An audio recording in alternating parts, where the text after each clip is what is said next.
countertop push-ups. Usually I do about 5. Sometimes if I do 10 if I'm feeling ambitious, but it's pretty automatic now.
All right. It looks like we have a number of people here and some are still entering. As we have more people entering, we want to go ahead and welcome you. Welcome, everybody. Welcome. Glad you're here today. Glad to be here with you today. We want to welcome you to your booster shot. How to prevent burnout, tips, tricks, and the science behind habits and well-being. So today we'll be doing a 30-minute power session to learn more about building habits to improve mental and physical health. We'll be talking about how changing a small thing can have a big impact, and we'll be giving access to specific tools that can help. Now, today's event is brought to you by Thriving Schools. Thriving Schools is a Kaiser Permanente initiative that works to strengthen the health and well-being of school communities across the country.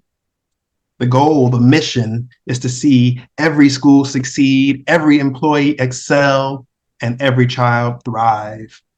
My name is Beloy Green.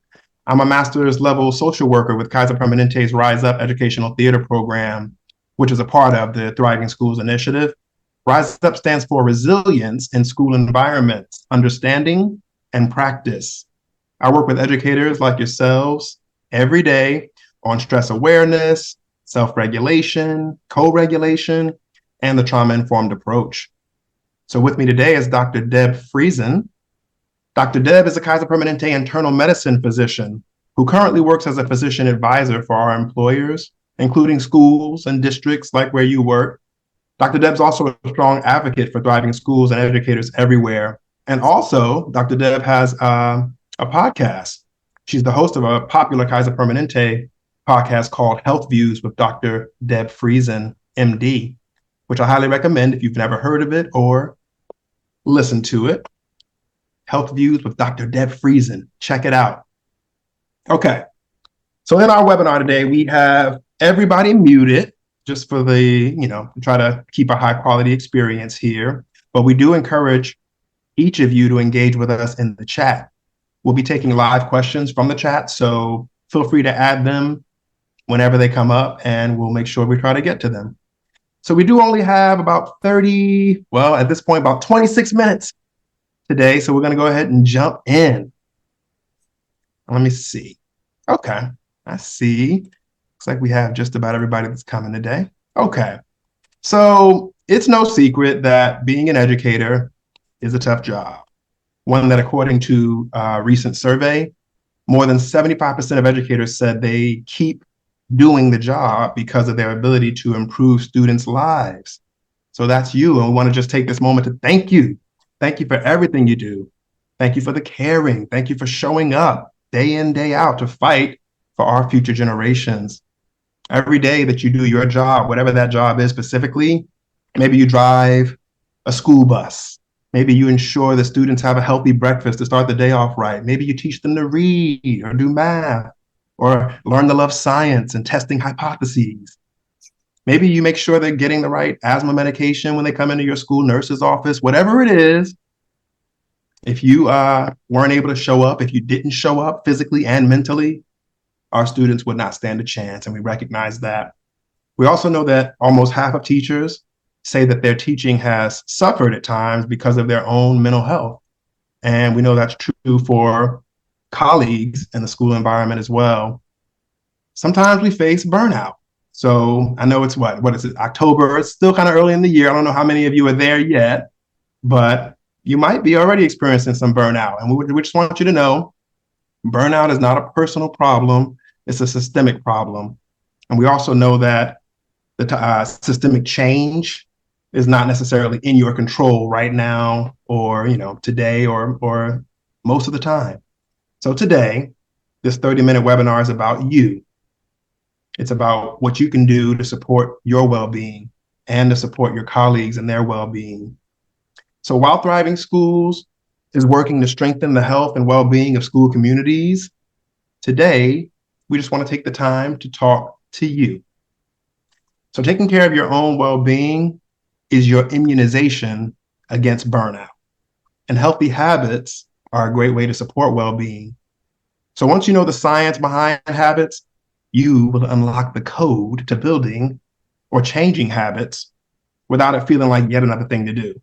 So, our goal is not to give you another item to put on your to-do list, plan tomorrow's lesson, grade papers, cook dinner for my family, build a new habit.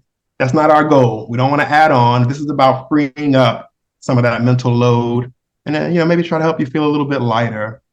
So let's go ahead and talk to Dr. Deb about how to do just that. I am so glad to be with you, Beloy. Thank you for having me. Pleasure to have you. Thank you so much for being here with us today. So first things first, Dr. Deb, can you let us know what is a habit? Like, what does it mean, habit? So typically a habit is something that we do unconsciously, but we do it repetitively. We do it regularly. We don't even have to think about it. And probably the habit that we all have that we unconsciously developed is checking our phones, right? We didn't have to think about it. We didn't have to plan on it. Oh, at 1 o'clock, I'm going to check my phone. It's so enticing that it became a habit, and it's unconscious when we find ourselves grabbing for it in that way. And it really is important that we stop and think about habits because they actually make up a big part of our lives. We are creatures of habit. You've heard that phrase before. When we actually study people and we look at what they do, 45% of our reported activities in any given day are habitual.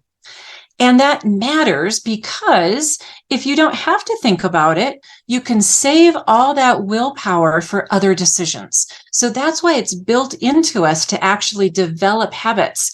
The biggest example going back is, where did I find food? My dog still does this when he goes over to my in-laws, that she remembers finding a cracker in the corner. So she always checks that corner. There hasn't been one for the last 100 times, but it was built into her that that's her habit because there was such an incredible reward associated with it. So habits are just part of who we are, typically unconscious. They build automatically, but we can also affect them as well. Got you. Okay. So, they're unconscious much of the time. Is a habit a routine, or is there any difference between a habit and a routine? There is, and that's such a great question. I love that. So sometimes routines can become habits, and sometimes, even though you want to make it into a habit, it's got too many steps. It's too cognitive to become what we call a habit.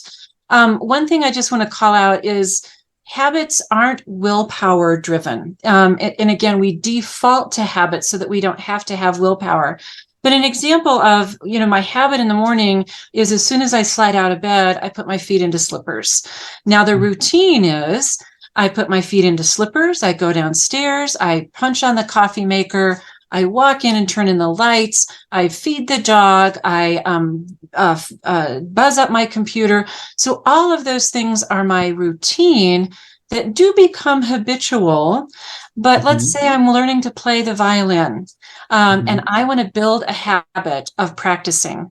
What I can build a habit of is sitting down to practice. You know what? Here's my habit. But practicing itself actually requires effort. And by definition, it's going to be probably different every day. I can habitually play the same song, but that's not actually practicing something new. So it is different from a routine. And Mm. sometimes routines are fine. You don't need to make them into a habit either. Got you. Okay. It's tricky though, I will admit. It almost sounded like a routine is a series of habits, but I'm seeing a little bit of the small difference there. Yeah, Um, absolutely. And again, it's my routine is to do this, but I have to think about it. I routinely pick up the kids after school, but some days it's a different time because they're in sports or different activities. So that's my routine. But at the same time, it's not my habit all the time because it's not happening unconsciously. It's a Mhm. conscious routine that I have to do. Love it. Love it. Thank you for that clarity. So it's all about the difference of the unconscious versus the conscious. That's right. Yeah, That's right. understood. So how do habits help our well-being? How does that happen? Or Well, I think they can work in both directions, quite honestly. And so there's some habits that definitely help our well-being. So a routine I have along with my morning is to take a walk. And so and again, maybe it is a habit in the morning because it is sequential and everything builds on. And that's actually a trick that you can do to help build a habit is to make it attached to other things. So when it's a healthy habit and you don't have to think about it, it really helps build your well-being because you can again save your willpower, save your cognitive space for other things. And I think that we're all maybe a little bit more familiar with those bad habits where it's like, oh, I've got a bad habit of X, Y, or Z. James Clear wrote a book and he talked about a bad habit that he developed, which is taking an afternoon break and going and getting a cookie. But when he really broke it down, the habit wasn't about a cookie. The habit was about connecting with people because he'd have to leave his desk, walk around, go down to the cafeteria, say hi to people on the way, stop and chat with somebody. And once he really figured out what was going on, then it did become a habit for well-being. And he chose a different snack, but he kept the part that was really about connecting with people as he took a break. got you. Cool. Okay. Feel like we're starting to get a good picture, start to develop this picture of what habits are and Yeah. how they work. Okay, so now please give us the secret. How do you create a habit? So it's not a big secret. And we create habits all the time. Like I said, sometimes, again, we create them as well as live them unconsciously. Like I said, I didn't create a habit for myself to look at my phone, but it happened. But let me talk about habits themselves and what they're composed of, and that will help lead us into what I call the recipe. So there's 3 or 4 parts to a habit. There's that first, which is just the craving, which is there's that thing that you want or the thing you want to do. So you know what? I walk by a bakery and all of a sudden I've got a craving. There's a trigger that's actually happened around me, or a cue, as they call it. So maybe I wasn't even thinking of a piece of cake, but now that on my walk, I've walked by that bakery, I've been triggered. And a trigger is the first sign that you are close to a reward. So now let's say I walked by that bakery and it was closed. I know I'm not going to get it. I'm probably not going to go from, oh, darn it, I will go to the ends of the earth to get a piece of cake. I might have gone into the bakery. There's a trigger and I can do something about it. But if there's nothing that you can do, if there's no reward, it'll actually fade away a lot of times. So you get that trigger, you get that craving that happens. Now I really want some cake. And they give you a reason to act. So like I said, it's open, it's right here. I've got a trigger and now I've got a craving. I'm going to act on that. Now, here's the where it can sometimes be a third step. Sometimes people don't acknowledge this, but the response. So far, all of this is just in my head. It's something I'm thinking. no one's forcing me to walk into the bakery. I can still make a choice in that moment. So the response is, again, it can be a thought or an action, but my response would be, if I'm going to answer the craving, is to walk into the bakery. And then, of course, I buy it. I go sit in the park. I've got my fork, and I've got the reward of that delicious cake now. We get into habits for the reward. A lot of people say, oh, it's the trigger that's the problem. The trigger isn't the problem, because if there was no reward, like I said, if it was closed, it wouldn't be a trigger. We always get into habits because there's a reward at the end that we want to do. Mm-hmm. So now we kind of know the neurobiology of what happens in a habit. So let's try to create that together. It's called an implementation intention recipe, a mouthful, but I'm going to shorten it for you, which is basically, when I fill in the blank, then I fill in the blank.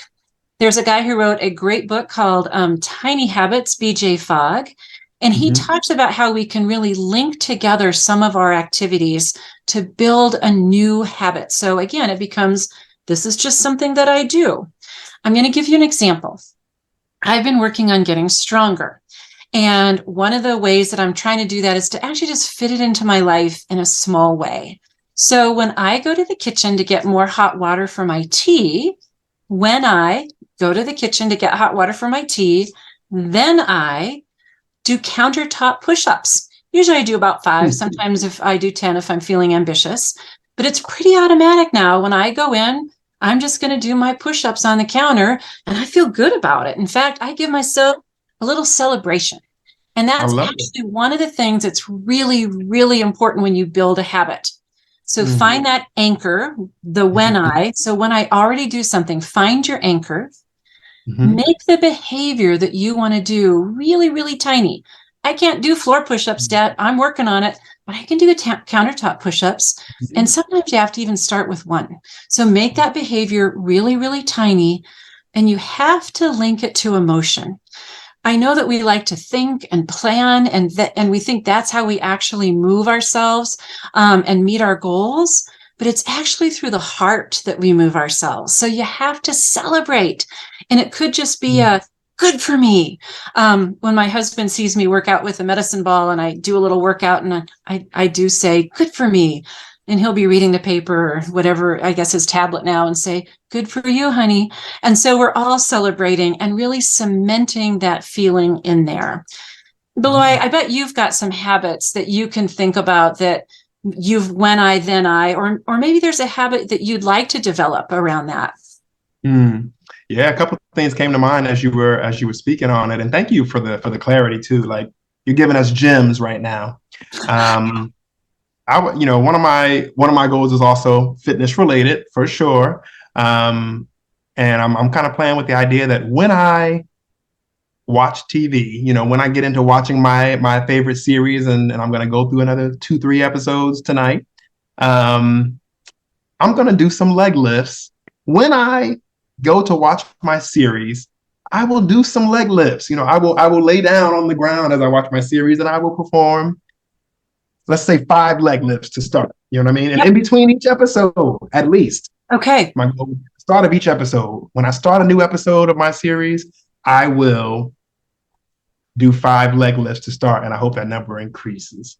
I love that. And one way that you can really get that habit kind of pre-settled in you is to rehearse that. So I don't know if we'll just call it your living room where you watch your series. So it's not time for your series yet, but you're going to rehearse, and you're going to go in and you're going to pretend that you turned it on, and you're going to lay down on the floor and do a leg lift.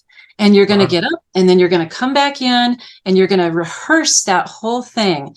But what did I forget in there?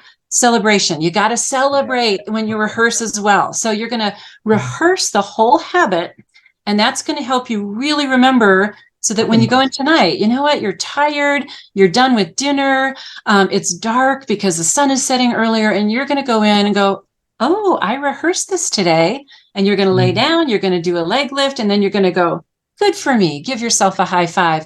And that's going to start to really build your habit as well. And good for you. Those are the tiny things that really add up to something big. And Beloy, I want to follow up on something that you said earlier, which has come from other times that I've talked about building good habits, which is people are just like, it feels like one more thing to do. I think the building of the habit can feel like one more thing to do, but once it becomes a habit, you just do it. And if it's feeling like it's too big, it's probably too big. Make it tiny. Maybe you don't want to lay on the floor and do a leg lift. Maybe you want to lay on the couch and just lift your legs off the floor. Give yourself credit for that. Make it smaller if it's just feeling like, I don't want to do that, or choose something else. Maybe your habit should be to find a meeting that you can cancel in your week and give yourself the gift of time. But if you're feeling a little overwhelmed by it, chunk it down so it's really, really small, and there's hardly any barrier that exists at all. Like one countertop push-up, I can do one. I'm not going to resist doing one. I would resist 20, but I'm not going to resist one. So I know you all have so much to do. Make it smaller if you're finding yourself with resistance. Yes, make it tiny. And I love that. Thank you. And rehearse it, practice it. And even if you just do that one leg lift, or just lift the leg right there on the couch, like you're still building the habit. Yes. Okay. Thank you so much. So much. So let's talk about barriers. I heard you mention there aren't many barriers, but there can be, right? So can we talk about what barriers people face, or what barriers into? Absolutely. So some things you just might want to avoid. One of the ways that we are not successful is not changing our environment. We think that we can be different people in the same environment. It's easy to turn everybody into readers or game players if I take away your TVs, right? So if you're thinking about ways that you want to change your habits, but your environment isn't changed at all, that's going to be hard. So a lot of people have fitness or food related goals. I want to eat healthier. Well, probably you need to not buy Oreos, that you need them not in your environment. Or maybe it's on the other side, which is, I really want to be more fit, but your environment doesn't support it. Maybe you need to buy resistance bands. Maybe you want to become a reader, but you have a hard time turning off the TV. Get a timer and set the TV to the timer so that you don't have power to the TV later. So working with your environment to support your goals is going to be really, really important. And probably the place that I would say, besides making it smaller, look at your environment first for ways, if you're not feeling successful. Another way that people do it, again, they do too many habits at a time. Some people just, I want to go big, right? Or home, and I just want to change everything. But again, the reason we have habits is to reduce the need for willpower. And if you're changing everything at the same time, a lot of willpower is needed. Sometimes you need to look at your commitment. What is your why? Why do you want this? Is it really the right goal for you? Is it realistic? And connecting with that. And as James Clear did, realizing that you don't actually want a cookie, you want connection. And so by blocking out the cookie, maybe you've blocked out something else as well. And that's why you keep going back to it. So look at your why. And then the other thing that I tell my patients all the time is they're trying to build healthier habits in their own lives. There's things you can control and things you can't. I have a lot of patients who want to lose weight. And I will say to them, you know what? You can't control the number on the scale. You can't control the outcome necessarily. But what you can do is get more steps in a day. What you can do is eat another vegetable today. So don't focus on the 20 pounds you want to lose in the next year. Focus on the 5,000 steps that you haven't walked yet. And then last but not least, I'll say, not believing that small things can add up is a barrier. It actually does matter if you do one leg lift, because that imprints in you and it becomes two eventually. And even if you're just psyching yourself out, that's okay, because you're trying to lower that resistance to the change that you want to make. You want to make it for yourself.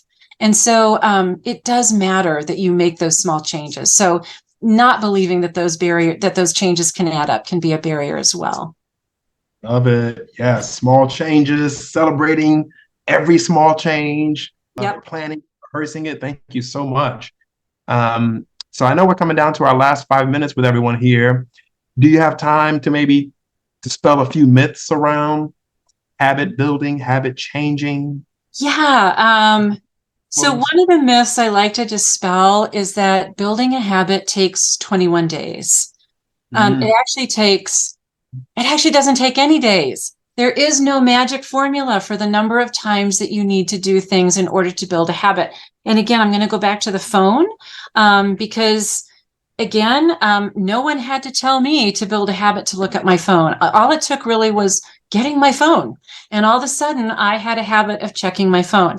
Drinking smoothies. So again, trying to build more vegetables into my life. I never thought I was a smoothie person.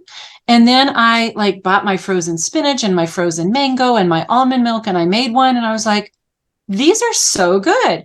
I didn't have to check a box for 21 days. I just liked it. Again, that mm, reward was built in, right? It wasn't I was just doing something healthier. I actually liked it. So it doesn't take a number of days. Sometimes you can just do it once. mm, If you're trying to build a habit and you miss a day, it doesn't matter. Just go back to it. mm. You haven't lost everything. So don't let that derail your whole plan. We get so, don't break the chain. Break the chain. It's fine. Just go back to it. It's not a big deal. So that's a myth that you can't do that. And then again, I think that we can sometimes make it too big. We talk about big, hairy goals or big, audacious goals, and those are good if that's what motivates you. But sometimes I think in this world we live in, we are constantly and chronically overwhelmed, fighting fatigue on so many different levels. I think I can do a countertop push-up, but I don't know that I can take the 100-day challenge. So I'm going to do what I can and feel really good about that. You don't have to go big or go home when it comes to changing your habits. I love it. Thank you so much, Dr. Deb. Let me ask you one more question in this last Absolutely. 3 minutes we have. Any tips for us on how to avoid creating bad habits? Yeah, and it's usually we don't go to create bad habits. We just notice that we have them. And I think that there's the wires in our brain are going to stay there. I hate to tell you that there is no eraser for the wires in our brain, but what we have to do is override them with new and better habits. So if what you want to do is stop having donuts in the morning, again, look at your environment. Look at a small thing that you can do to replace it. What would you eat in the morning? Oh, I'd love to have bacon and eggs. Well, no one's going to make that if you can grab a donut. But maybe there is you can crack an egg into this thing and put it in the microwave, and all of a sudden you've got breakfast that's going to hold you over. So it's more preparation, and it does take a little bit more willpower. It takes that active thinking about it in the formation stage, but pretty soon you're going to notice that you're not craving a donut if it's not there, and you are craving that healthier breakfast, and it becomes automatic that that's what you reach for. Love it. Thank you so much. Thank you, Dr. Deb. We really appreciate this knowledge you have dropped on us today. And that is all we have time for today with our about 1 minute left before our viewers are leaving us. And I was watching the chat. I didn't see any other questions from our viewers. So I hope that this information has been helpful for you and you got everything you needed today in our quick power session. Once again, thank you, Dr. Deb Friesen, educators. We thank you all for being here with us. And we thank you for everything you do for your students, for our students, and for what you do for each other every day. We really appreciate all of you. And then before you go, we have a slide up here. If you scan the QR code, the QR code there, it'll give you access to a survey that we'd love to have you fill out, just to let us know what things worked for you in this session, what things you think we could improve on, so we can just continue to make things better for you. So please scan that QR code. There's also a link in the chat. It'll take you to the survey, but it'll also take you to the Thriving Schools homepage. And there's a couple of resources there that we'd like for you to take a look at. We have them in English and in Spanish. One of the resources is Filling Your Cup. It's an engaging on-demand training series packed with tools. And the other one is Me Moments. And it's things you can do with you and your students to address your needs at any moment in school or at home. So check out these resources And once again, we really thank you all for being here with us, and we wish you well. Thanks, Take everybody. care of Bye-bye. yourselves.